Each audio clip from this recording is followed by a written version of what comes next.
Hey everyone, welcome back to the channel.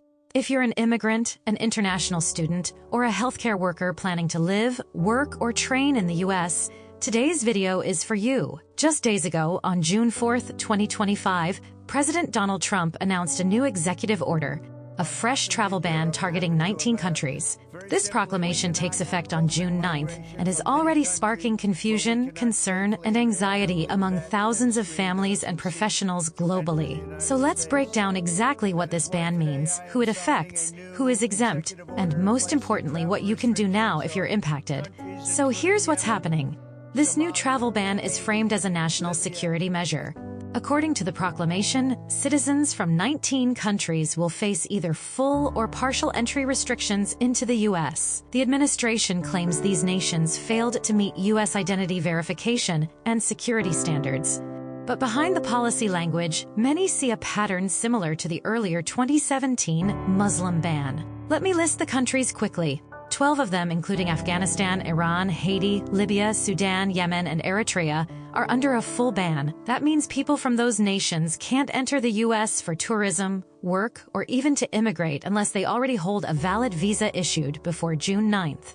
If you're from one of these countries and you're outside the U.S. without a valid visa by June 9th, you're likely not getting in. Then there's a group of 7 other countries, Cuba, Venezuela, Sierra Leone, Burundi, Togo, and Turkmenistan, that face a partial ban. For these nations, the restrictions focus mostly on temporary visas, student visas, visitor visas, and certain employment-related visas. It's more targeted but still very disruptive. Now let's talk about who's exempt. There are some very important exemptions. If you're a lawful permanent resident, meaning you already have a green card, this travel ban doesn't affect you. The same goes for dual nationals traveling on a passport from a non-listed country. For example, if you're a dual citizen of Iran and Canada and you're entering with your Canadian passport, you're exempt. Diplomats, UN officials, and government representatives with A or G visas are also safe. Athletes participating in major global sports competitions like the World Cup or Olympics can still travel. There are also case-by-case exceptions for humanitarian reasons. For example, immigrant visa holders who are immediate relatives of U.S. citizens, spouses, children, or adoption cases may still be allowed entry. Afghan nationals with special immigrant visas and persecuted religious minorities from countries like Iran are also considered under humanitarian carve-outs. Now, let's zoom in on how this impacts international healthcare professionals, especially nurses and doctors. This travel ban could delay or even derail visa applications for qualified healthcare workers from affected countries. Imagine being accepted to a U.S. hospital, having passed your NCLEX, or even approved for an employment-based green card, and suddenly you're stuck because your embassy won't issue your visa. That's the reality some nurses and physicians now face. Even those already working in the U.S. on temporary visas like H-1B or J-1 may have problems if they leave and try to return. This uncertainty could have real consequences for the U.S. healthcare system, especially in underserved areas that rely heavily on foreign-trained staff.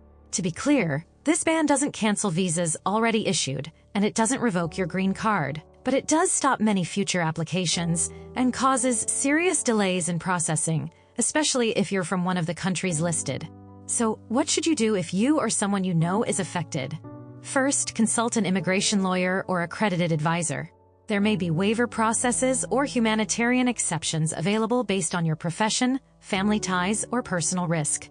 Second, if you already have a visa, don't wait. If you're outside the U.S., consider traveling before the June 9th deadline if it's safe and legal to do so. Third, stay updated. Follow UIS, check with U.S. embassies, and keep in touch with employers, recruiters, or university international offices. Fourth, if you're a healthcare professional, know that your work is considered in the national interest. It's possible that future executive waivers or court rulings could make exceptions for critical professions. So don't give up. And finally, explore alternative options. Countries like Canada, the UK, Australia, and New Zealand continue to welcome skilled healthcare workers and might be more accessible in the short term. I want to acknowledge that policies like this are more than just laws. They're deeply personal. They affect dreams, careers, and families. And while some say these bans are about security, others argue they're about exclusion. Whatever your view, one thing is clear.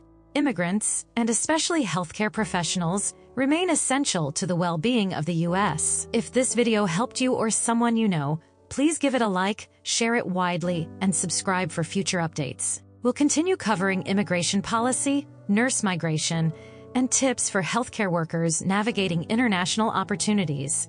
Stay strong, stay informed, and as always, keep going. Your dreams are still valid.